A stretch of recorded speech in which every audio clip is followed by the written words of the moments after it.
శ్రీ గురుభ్యో నమ.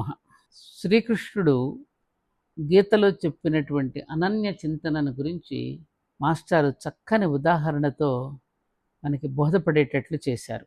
ఏమిటంటే అది, మా బంధువు ఒక పెద్ద ఆయన ఉండేవాడు.